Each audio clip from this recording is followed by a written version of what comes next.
Whether you're a devoted mom or someone seeking hair health, this video is crafted for you. In today's video, we're exploring the art of gentle finger detangling, a ritual of self-love and self-care.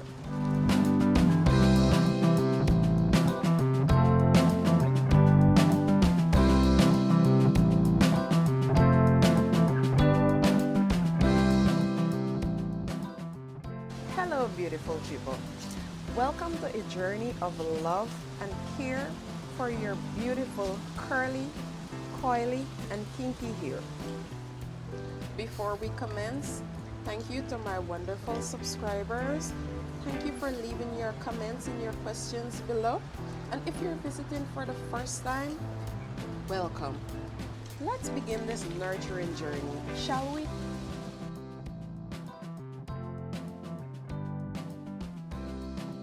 Tip number 1. Choose your day wisely. Finger detangling is an act of mindfulness.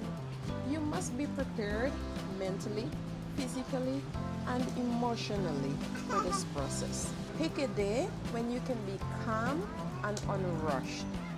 Finger detangling is a process that requires patience and gentleness. It's all about dedication and cherishing your strands. I would encourage you to plan for childcare in advance. Ask someone to take care of your kids so that you can dedicate time to your hair unbothered and stress-free.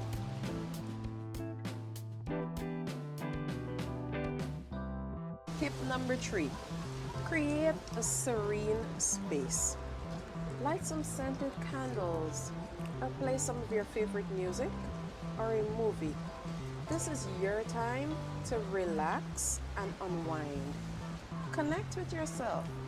This step will give you the patience you need to gently detangle your hair instead of tug and pull at your strands. You see, tugging and pulling at your strands will cause scalp irritation. And scalp irritation can result in a terrible headache as well as hair loss.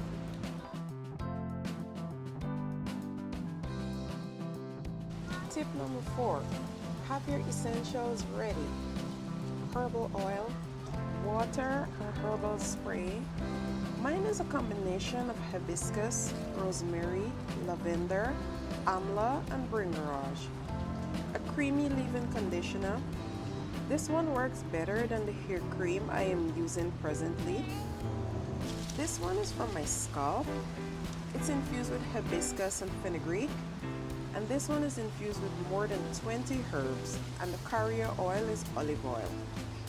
I find olive oil to be the best at smoothing my cuticles, minimizing friction, and preventing splits. You need a scissors for stubborn knots, and a mirror helps you navigate each section with care.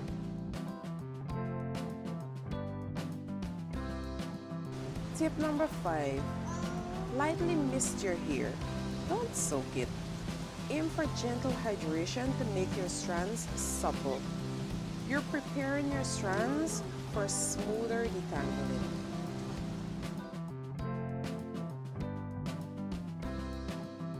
Tip number 6. Work in small sections. So the section I've selected, I will section them off further into 3 smaller sections. You see, working in smaller sections makes the process easier. Also, you'll be able to give each section the care and the love it needs. Less hair in your hand will make the detangling process much easier.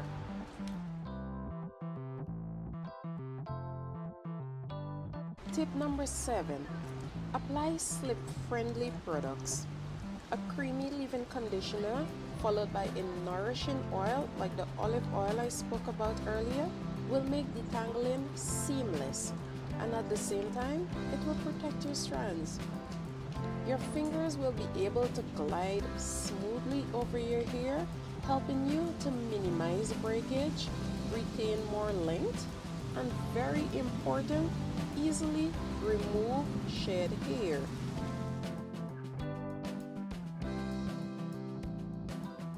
Tip number 8, detangle with kindness and gentility. So, gently separate and smooth your strands. I start from the scalp and move down to minimize scalp irritation and avoid over manipulating my ends. Because your ends are the oldest and weakest portions of your hair, you must do everything you can to minimize any further stress which will lead to damage.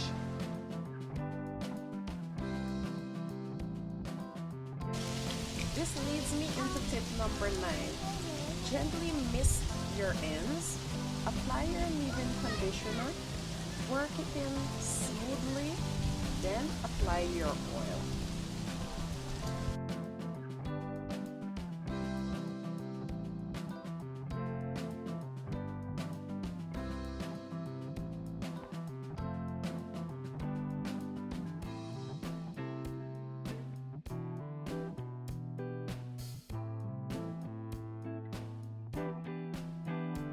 Now, approach your knots with patience and gentleness.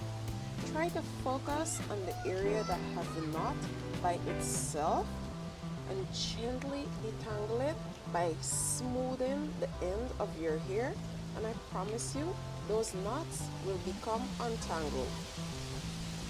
Remember, avoiding breakage is key to length and health.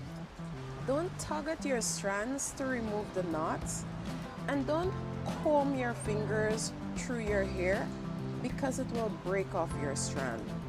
The aim of detangling your hair is essentially to remove the shed hair, untangle any knots that you have, and to try to keep them all aligned.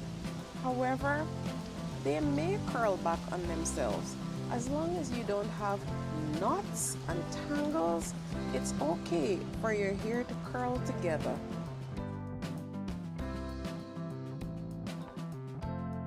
Tip number 11.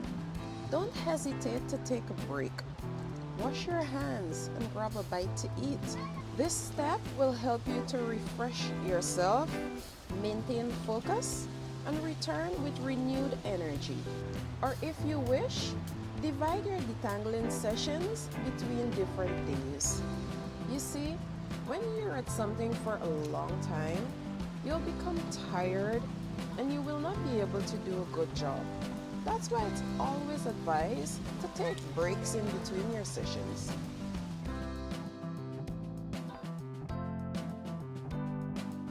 Now, once you're done detangling a section, twist it up and tuck it away.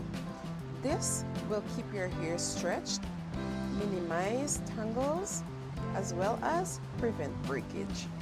So keeping your hair up will prevent it from rubbing against your clothes and drying out, as well as forming tangles. Also, consider that you've just applied oils and creams to your strands. You won't want to ruin your beautiful garment, would you? Now, there is something else that's very important regarding twisting up your hair. Sometimes you might notice a few extra strands hanging. What I do in this case, I'm patient. So, I unwind my hair and I try to find where these hairs are tangled and gently untangle them. Hahowever, if you're in a rush, simply take your scissors and clip those extra strands. It's usually shed hair. What you don't want is to have them flying about by themselves because they will get caught in your other strands and this will result in more tangles. Now here are some additional tips. Remember, healthy hair starts from within. Therefore, keep yourself hydrated and nourished. Eating the right foods will help your hair to be stronger. And stronger strands means less breakage. Less breakage equals length retention. dense, healthy, long hair.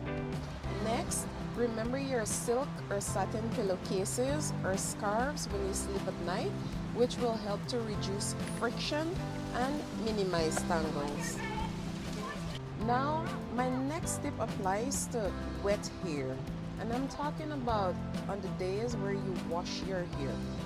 When your hair is soaking wet, it tends to stretch more easily and can snap under tension. So, be mindful of this, and once you're dealing with soaking wet hair, be extra gentle and extra careful at detangling. My next tip is to steer clear of products that can cause buildup. For example, products with silicone. If you wash your hair once a month and you apply these products several times a week, then you will cause product buildup. This will cause detangling to be hectic. It's going to be unmanageable. And the buildup of products with silicone will prevent moisture from getting to your strands. And there we have it, beautiful people. We've journeyed through the empowering process of finger detangling, embracing this process with patience and love. Remember, your hair is not just a part of you, it's a reflection of your unique beauty and strength. As we wrap up, I want to leave you with this heartfelt message. Your hair journey is a journey to self-love. Every strand tells a story of resilience and grace. I encourage you to take these tips and make them part of your routine. Experiment with them, adapt them to your needs, and watch as your hair flourishes. The path to healthy, beautiful hair is a journey, not a destination, and it's filled with learning and growth. If you found these tips helpful, or if you have your own experiences and advice to share, I'd love to hear from you in the comments below. You see, your stories and insights are what make this community so special and empowering. Together, let's continue to uplift each other and celebrate each other's hair in all its forms. Thank you for joining me today. Stay radiant, stay inspired, continue to nurture your hair. And until next time, remember, your self-care journey starts now.